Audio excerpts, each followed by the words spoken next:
ADN Podcast. ADN Podcast. Voces con contenido. Prepárate para escuchar ideas que inspiran y conversaciones que transforman. Aquí comienza Tecnociencia, el podcast con Andrea Obaid. Cristina, nos preguntamos cómo es posible que lo que somos ahora, los seres vivos, hayamos iniciado siendo bacterias. Es decir, ¿la vida se formó en la Tierra desde bacterias? Las primeras formas de vida que se han descrito en el planeta efectivamente son células bacterianas.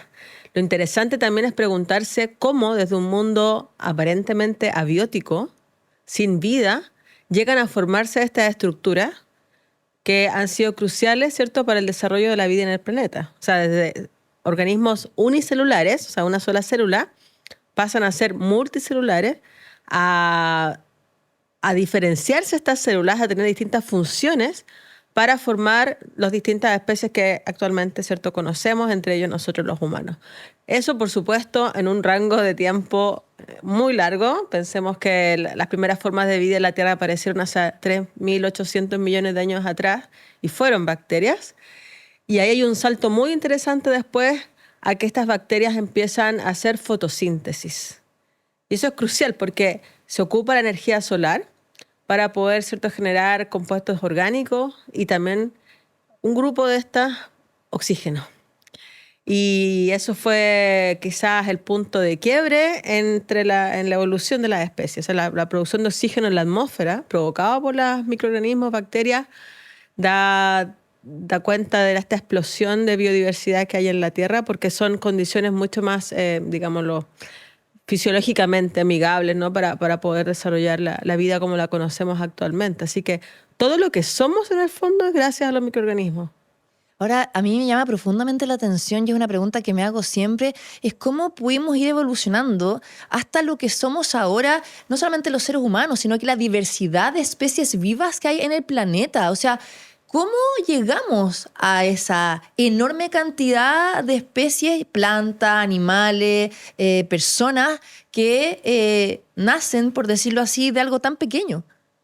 Sí, bueno, primeramente hay que entender que también dentro de las células hay estructuras y hay material genético, que es el ADN, que no es fijo, o sea, va cambiando en el tiempo. Hay un cambio en el tiempo que es la tasa de mutación de cada una de las proteínas. Entonces eso le da ya un dinamismo a las especies. Y lo otro es el ambiente, porque el ambiente también va cambiando. Y a medida que el ambiente va cambiando, también van cambiando las especies, se van adaptando a esas condiciones. Y podemos incorporar muchos otros factores también, como por ejemplo la mezcla entre especies, ¿cierto? La hibridación, hay procesos de interrelación entre las especies como la simbiosis, que también van cambiando. Algunas que vivían antes solitas, después se acostumbraron a vivir adentro de otra célula y se quedaron ahí para siempre. Entonces han pasado, digamos, muchos procesos a lo largo de estos miles de millones de años para llegar, ¿cierto?, a esta biodiversidad que conocemos actualmente. Pero algo que es crucial es que la Tierra es un planeta vivo. El planeta es un planeta que no existen lugares donde uno pueda decir aquí no hay vida, aunque sea transiente, pero hay.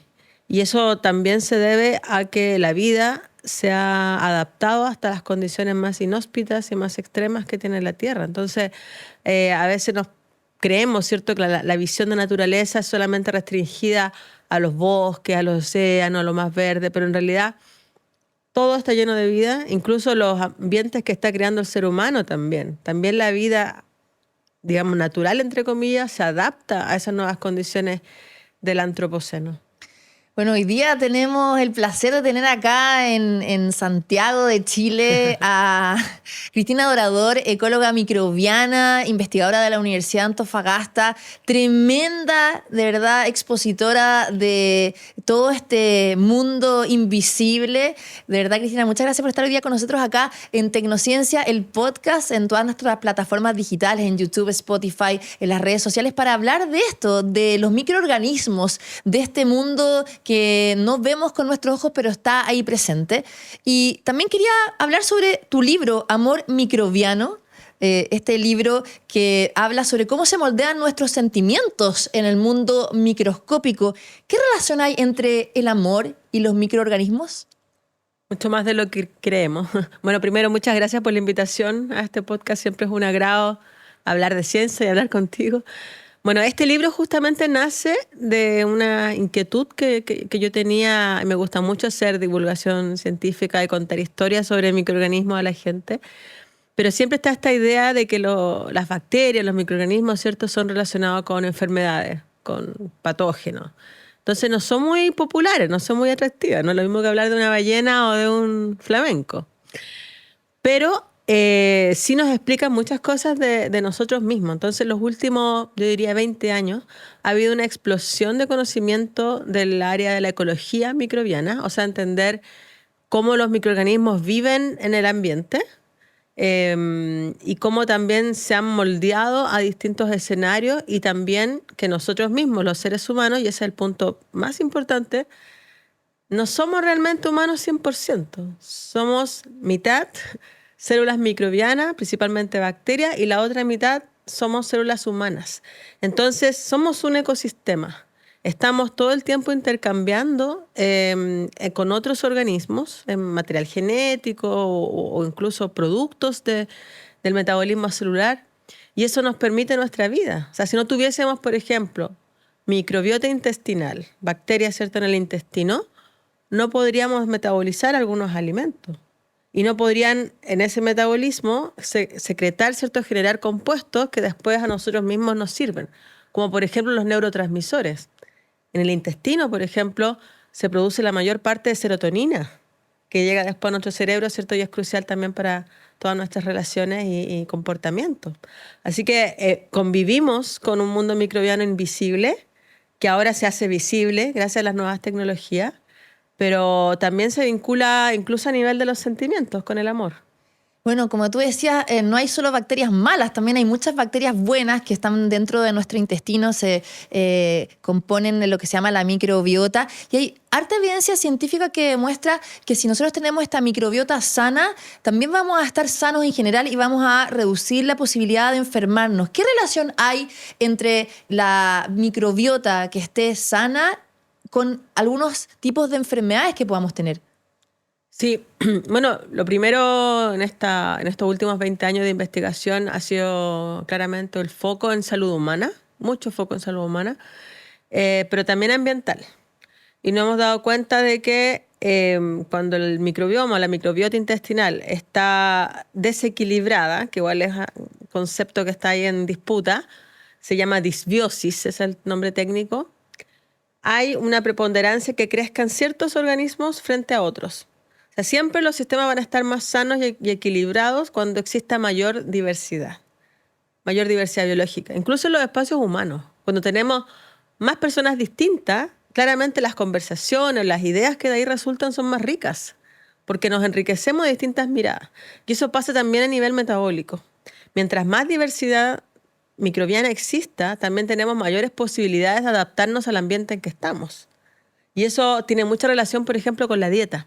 Si tenemos una dieta muy estricta, que solamente comemos algunas cosas, se van a enriquecer ciertos grupos bacterianos, como una sucesión, una competencia, que puede que estén produciendo compuestos que además nos hagan daño. Entonces hay algunas enfermedades que efectivamente no es muchas veces causa y efecto, pero sí se pueden incluso predecir mirando el microbioma. O sea, si hay ciertas especies que están sobre otras, uno puede decir, por acá debe haber un problema a nivel metabólico u otro tipo. Por ejemplo, se han descrito relaciones con Parkinson, con Alzheimer, con también espectro autista, entre muchas otras condiciones del famoso eje intestino-cerebro-microbiota. Porque también hay una relación a través del nervio vago en que los compuestos que producen los microorganismos en el microbioma o microbiota llegan al cerebro. Entonces depende mucho cómo estemos nosotros de ánimo, nuestro estrés, lo que comemos, dónde vamos, con quiénes nos juntamos, cómo nuestro microbioma también se va cambiando y va adaptando. Ahora es interesante lo que dices porque, claro, a veces uno va a un doctor y te dice, bueno, tiene que tomar todos estos probióticos que son distintas bacterias buenas para poder equilibrar la microbiota, pero no todas las personas, como tú decías, somos quizás susceptibles o no a este tipo de nuevas bacterias que podemos ingerir. Y ahí, ¿cuál es quizás la alimentación ideal o el consumo de probióticos para estar sanos, para tener este eje sano entre el cerebro y nuestro estómago?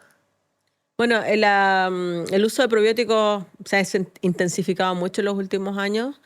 Igual, la mayoría de los probióticos, por lo menos que se venden en Chile, son derivados de leche, Sí. de vaca. Entonces, hay muy pocos que son humanizados. O sea, que son bacterias propias de los humanos. Entonces, también por eso a algunas personas les funciona y otras no, porque no están necesariamente adaptadas. Y se dan en casos también de cuando uno toma remedios muy fuertes o medicinas muy fuertes o antibióticos, ¿cierto? Que producen justamente una muerte masiva de microorganismos. Estos ayudan, prebióticos o probióticos, a formar nuevamente esta capa inicial donde se empiezan a crecer las bacterias nuevamente. Más o menos un tratamiento de antibiótico de una semana, el microbioma demora en recuperarse 1 año. Para que también se tenga la idea de que hay que tomar antibióticos solo en casos estrictamente necesarios, porque si no también generan resistencia. Entonces, estos cambios que ocurren a nivel del microbioma están muy vinculados, como tú señalas, a la dieta, y siempre se sugiere una dieta rica en fibra, dieta también mucha agua, ejercicio. Es como lo típico que uno tiene que hacer para estar bien. Ojalá vivir en espacios con aire libre, salir al exterior, hacer caminata y no estar en ambientes muy estresados también, porque el estrés es uno de los gatillantes quizás más directos de cambios en el microbioma, el síndrome del intestino irritable, ¿no? Entre otros. Así que la dieta mediterránea se recomienda mucho, justamente por los tipos de compuestos que tiene que ayudan a diversificar el microbioma. Cristina, tú en tu libro Amor Microbiano hablas de los besos y dices que uno al besarse intercambia cerca de 80 millones de bacterias. ¿Qué pasa en ese momento tan íntimo? Íntimo, claro. Bueno, esa intimidad antes uno la relacionaba solamente con un tema sentimental, de estar cerca, de tocarse, pero ahora le podemos dar materia, le podemos dar una idea que son justamente los microorganismos. Nosotros tenemos una nube microbiana y eso es súper interesante de también contarlo. Cuando uno va caminando va dejando su estela, su brisa microbiana, que es única. Cada persona tiene un microbioma distinto porque las condiciones desde que nacemos hasta que nos morimos son distintas. Por ejemplo, tú has ido a países que yo no he ido y al revés, y eso también nos ha generado cambios en nuestro microbioma. Algunas bacterias se quedan porque nos ayudan y otras no. Y eso pasa también con las parejas. Cuando nos damos un beso, efectivamente, estamos intercambiando, ¿cierto? Nuestro contacto con la boca más íntimo que hay. Y eso implica que todas las bacterias que tenemos también pasan al otro. Ingresan al cuerpo, llegan al intestino, y si les gusta el lugar se pueden quedar. Y si no les gusta, se van nomás. O sea, depende también de la adaptación que ocurra con el intestino. Entonces, hay personas que hacen muy buen match microbiano. Y generalmente terminan siendo pareja de largo plazo. Y eso se puede incluso predecir desde el punto de vista de los análisis genéticos microbianos. O sea, si uno hace un microbioma, que es el nombre de analizar todos los microorganismos de una persona o de un ecosistema, con esa estructura uno podría predecir quién es pareja de quién. Porque esa convivencia, sobre todo de largo plazo, hace que nos terminemos pareciendo a nivel microbiano, porque estamos compartiendo todo el tiempo nuestro microbioma. O sea, puede ser que yo no haga match con alguien o que mis bacterias rechacen al otro porque no hay compatibilidad. Puede pasar, pero igual hay que intentarlo porque es un tema también de permanencia. O sea, mientras más tiempo unas parejas llevan juntas, se parecen mucho más en términos microbianos. Y también es más difícil después el olvido y todo lo que significa la ruptura o el quiebre si es que existe. Porque ya somos parte del uno del otro, Exacto. literalmente. Exacto, y nos quedamos siempre con partecitas del otro en nosotros mismos.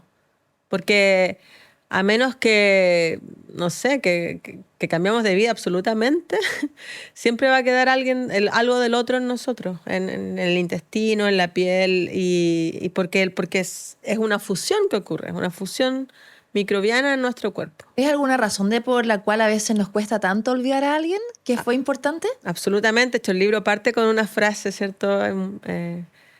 Inspirada en Pablo Neruda, de es tan corto el amor y tan larga la persistencia bacteriana. O sea, podemos estar con este amor intenso en que nos transferimos muchas cosas, pero después el olvido es difícil porque también es nuestro microbioma, que tiene parte del otro, también tiene que ir cambiando. Entonces eso puede ser con otra pareja, puede ser por el tiempo también, tomar mucha agua, etcétera, o incluso en la casa, porque en los mismos ambientes también los microorganismos quedan impregnados, o sea, en los sillones, las paredes, Interesante. en todas partes. Hay todo un área que se llama el microbioma de los ambientes construidos, donde uno puede también identificar los habitantes de la casa por su huella microbiana que van dejando.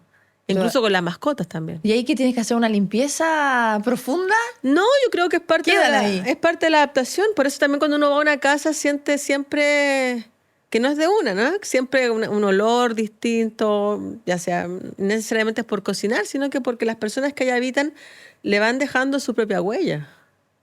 Cristina, uno de los temas que abordas que es muy hermoso es la maternidad. Uh-huh. Esta transferencia microbiana entre madre e hijo desde la gestación.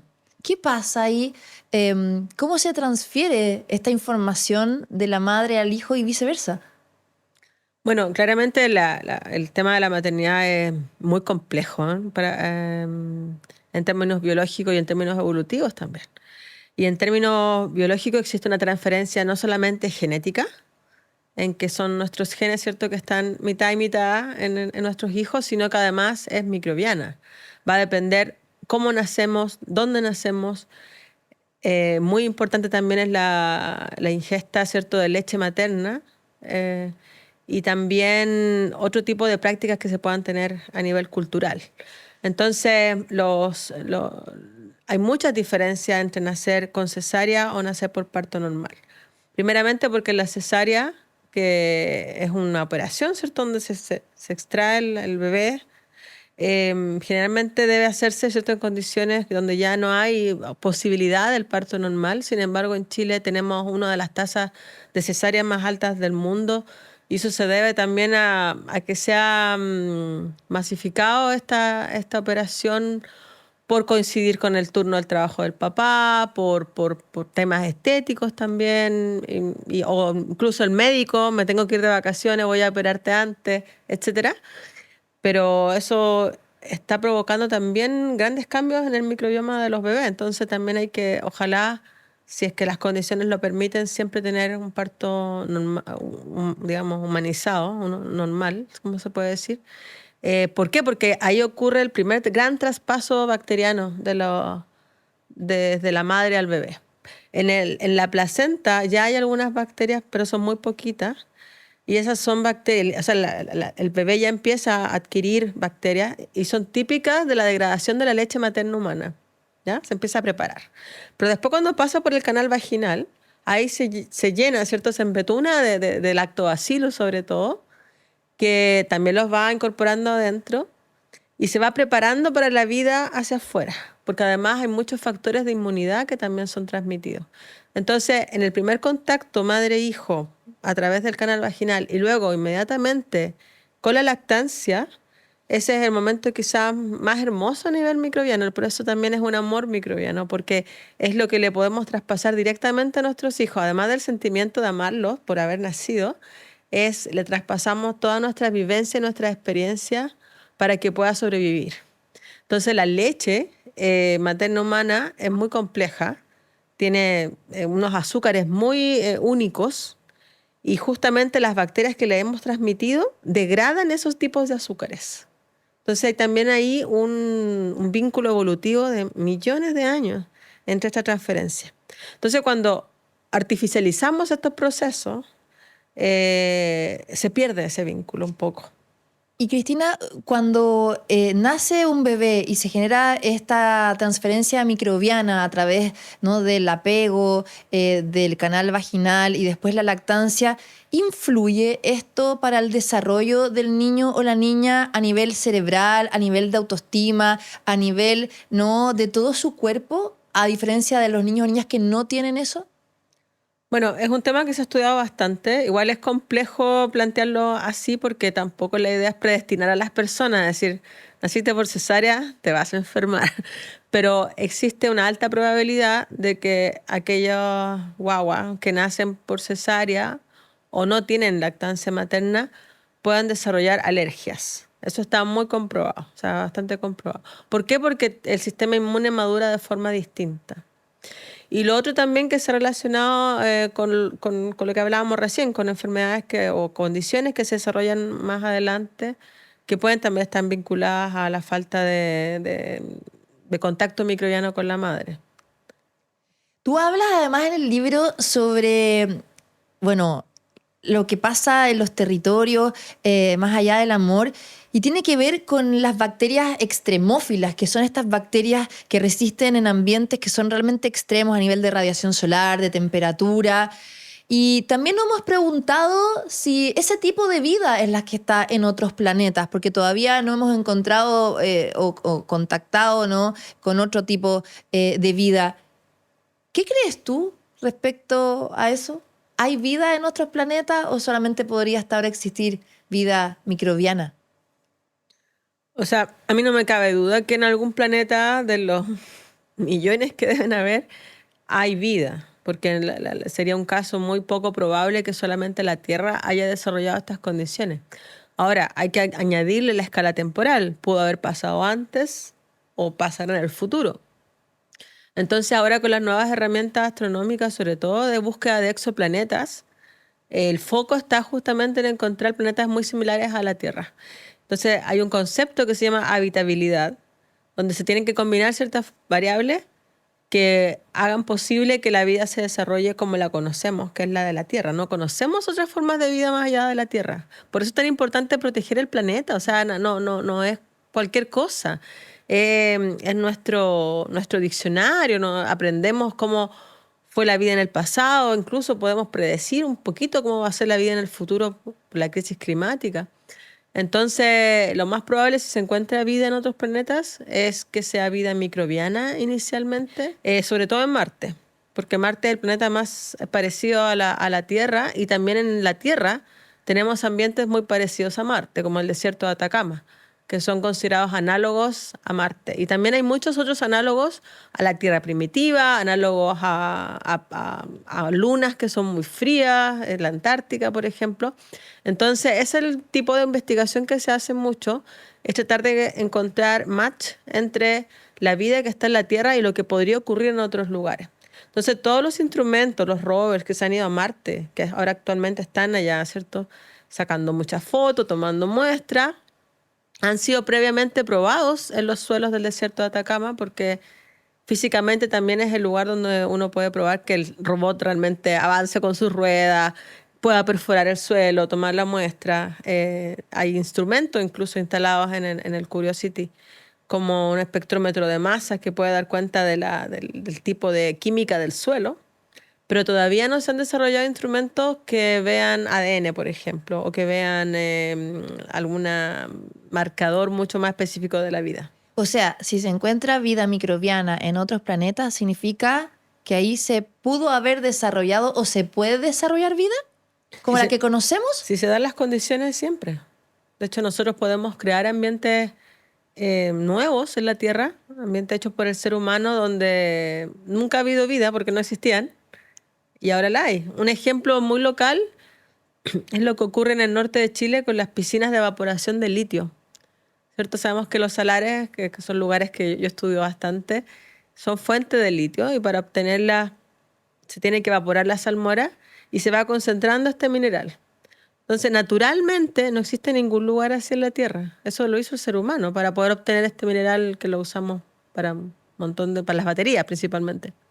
Entonces nosotros hace unos años atrás, Carolina Cubillos, que fue mi estudiante de doctorado, su tesis se basó justamente en estudiar si es que en estos ambientes habían microorganismos. Y efectivamente encontramos que hay toda una sucesión de microorganismos en estos ambientes hechos por el ser humano. Y ahí ahora viene la pregunta interesante: ¿cómo logran vivir ahí? Porque realmente son súper extremos. El límite salino de la vida en la Tierra. ¿Y cómo logran vivir en estos ambientes? No sabemos muy bien. Entonces, no sabemos muy bien si son ya las adaptaciones que traen por vivir en ambientes salinos, por estar ahí en el salar, o van evolucionando rápidamente y van adaptándose a estas condiciones.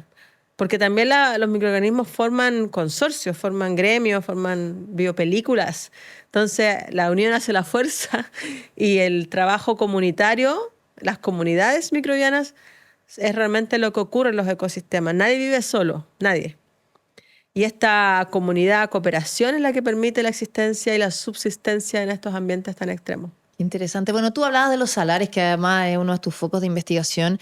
¿Cuál es la importancia de la conservación de los salares, de toda la existencia que hay, ¿no?, de estos microorganismos? Pero además que se contrapone quizás con esta estrategia nacional del litio, que también busca explotarlo para el desarrollo industrial y en este caso para las baterías del litio y otras aplicaciones. ¿Cuál es tu postura? Bueno, actualmente yo creo que estamos llenos de paradojas y de conflictos y contradicciones, porque nuestro planeta realmente está en una crisis de todo tipo, incluso epistémica. Nos faltan nuevas ideas, nos falta juntarnos a pensar y a reflexionar sobre el futuro. Estamos viviendo muy rápido, ¿cierto?, el aquí y el ahora, lo vemos en distintas esferas, también en la ciencia. Y justamente el tema de la explotación de salarios para obtener litio, yo creo que es uno de los mejores ejemplos. Porque por un lado se necesita el litio para las baterías, tanto de los autos eléctricos como de los dispositivos que todos usamos, celulares, computadores, etc. Pero a su vez, la mayor concentración de litio está justamente en sistemas muy frágiles, como los salares que están ubicados en Sudamérica y que son fuente de litio actualmente. Y al ser tan delicado, cualquier intervención puede producir un daño irreversible e irreparable, que ya se ha notado, ya están descritos incluso legalmente en nuestro país. Entonces, también se le pone mucha fe y esperanza a las soluciones tecnológicas, que de repente va a aparecer una solución que va a ayudar a que esto no dañe el ecosistema, una tecnosolución. Sí. Sin embargo, nunca están así. De hecho, el traspaso de la energía fósil a la energía renovable, sabemos que es fundamental y necesario hacerlo. Tenemos que descarbonizar el planeta. Por eso la investigación científica es tan importante, porque nos permite primero estudiar lo que estamos haciendo, cuáles son sus efectos, sus consecuencias, y tratar de hacerlo mejor. Y ahí necesitamos mucha creatividad. Y la creatividad en la ciencia no viene solamente de un científico que es un genio, como el típico estereotipo, sino que además viene de compartir con otras disciplinas. O sea, nosotros tenemos ahora el desafío de hablar estos temas con antropólogos, con psicólogos, con cientistas políticos, etcétera, porque eso nuevamente nos va enriqueciendo nuestra mirada y también nuestra forma de ver nuestros objetos de estudio. Es la inter y transdisciplina, también con los conocimientos de los pueblos originarios, los pueblos ancestrales. Y esa va a ser la forma, creo yo, de poder no llegar ni siquiera a un consenso, pero sí entender que hay muchas formas de mirar un mismo problema, porque actualmente también se nos plantea como si hay una sola solución a los problemas, y no es así. Entonces, eso nos falta enriquecer. Claro, el Estado de Chile plantea esta estrategia nacional del litio como respuesta a la alta demanda del mineral y también como respuesta a que Chile va a tener un mejor pasar al tener más recursos, lo cual es válido. Sin embargo, también tenemos que hablar, creo yo, con mucha honestidad sobre lo que esto significa. O sea, hace mucho tiempo venimos diciendo que la extracción del litio no es sustentable, porque son materiales que están ahí, que se han acumulado por millones de años, son aguas fósiles que se evaporan en el desierto más árido del mundo para concentrar estos minerales. Y después estos minerales pasan a ser parte de componentes tecnológicos que terminan en las basuras. O sea, también ahí falta mayor reciclaje, falta mayor conciencia también del consumo. O sea, ¿cuántos autos necesitamos? uno, 4 eléctricos en nuestra casa, o también los celulares, tenemos que cambiarlo todos los años. Entonces, por un lado hay una responsabilidad individual, es cierto, pero también mirar esto como un negocio y que la naturaleza tenga que ser destruida para mantener esta forma de vida que tenemos actualmente. Entonces también es un momento, yo creo, que nos llama a pensar y a reflexionar que pueden haber formas distintas. Yo no tengo la respuesta, pero no puede ser que como seres humanos no podamos idear otras maneras de vivir armónicamente todos y todas en nuestro planeta sin tener que destruirlo, porque de nuevo, el único lugar en el universo que sabemos que hay vida. Cristina, ha estado súper interesante esta conversación. Yo te quiero agradecer por todo lo que haces. Además, eres líder también en Mujeres STEM, poniendo la información delante para que la sociedad se apropie de este conocimiento. Además, desde regiones de Antofagasta, estás viviendo fuera de Chile. Ahora es un honor poder compartir contigo acá en el estudio para conversar. Así que, nada, agradecerte, Cristina Dorador, ecóloga microbiana de la Universidad de Antofagasta, tremenda científica y divulgadora también. Y bueno, y este libro, ya saben, Amor Microbiano, que se puede encontrar en todas las librerías lados del país, sí. Y también como un complemento, prontamente va a estar en streaming un documental que hicimos que se llama Life Invisible, donde se muestra gráficamente la vida invisible de los salares y del desierto de Atacama. Oye, eso fue un proyecto internacional para que también nos termines de contar qué es lo que muestra, dónde se puede ver y por supuesto que releva todo el trabajo que has hecho con tus equipos a nivel ya mundial. Sí, hace un par de años atrás, 2 años quizás, recibo un correo de la Fundación Nobel. Y dije, ¡ay, qué extraño! Y ellos justamente era un comité de búsqueda de historias científicas significativas sobre distintos temas vinculados a los premios Nobel. Entonces llegaron a nuestra historia, no sé muy bien cómo, bueno, por conocimiento a nivel internacional también que tenemos, de la búsqueda de nuevos antibióticos y nuevos compuestos desde los salares, desde ambientes extremos, que además tienen muchas complejidades, de las que acabamos de conversar. Entonces eligieron 3 historias en el mundo, una sobre la poliomielitis en Pakistán, otra sobre la diabetes en Estados Unidos y la tercera es la nuestra sobre la búsqueda de antibióticos en ambientes extremos, basado, ¿cierto?, en el descubrimiento de la penicilina por Alexander Fleming, que dicho sea de paso también se cumplen 80 años de ese descubrimiento, desde que la obtención del premio Nobel, 1945, junto a Gabriela Mistral. Estaba Fleming y Gabriela Mistral, así que 2 grandes personajes ahí en los Nobel. Entonces, la Fundación Nobel tiene un apartado de divulgación, de outreach, donde construyen estos documentales, microdocumentales, historias, para que llegue al público general y pueda notarse los desafíos que estamos viviendo actualmente en ciencia y cómo algunos grupos científicos en el mundo los están abarcando. Entonces, en nuestro caso, eso se hizo una producción internacional de gran nivel. De hecho, hemos estado en los grandes festivales de documentales del mundo y ganamos el Jackson Wild, que es como el Oscar de la naturaleza, al mejor documental, sí. Y ha sido muy bonita también la recepción del público. Actualmente se está exhibiendo a pedido a la productora, si alguien quiere verlo, digamos, en los colegios, en instituciones, porque la idea es que llegue a todas partes y va a estar prontamente también en streaming. Y además, es esto, cómo quizás en el desierto de Atacama se pueden encontrar soluciones para crear nuevos antibióticos, sobre todo en esta era, que es un tremendo problema de salud mental, la resistencia bacteriana, que donde muchas personas se automedican antibióticos para enfermedades, finalmente el cuerpo ya no responde. Claro, es un gran tema. De hecho, hasta antes de la pandemia era lo que más ocupaba las páginas de la prensa en temas de salud, la resistencia a los antibióticos. Y no ha dejado de serlo, solamente que ahora tenemos también otros temas.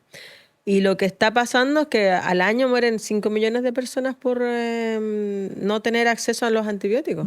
O los tienen, pero no logran matar o que su enfermedad sea tratada. Hay casos muy terribles, por ejemplo, en Bolivia.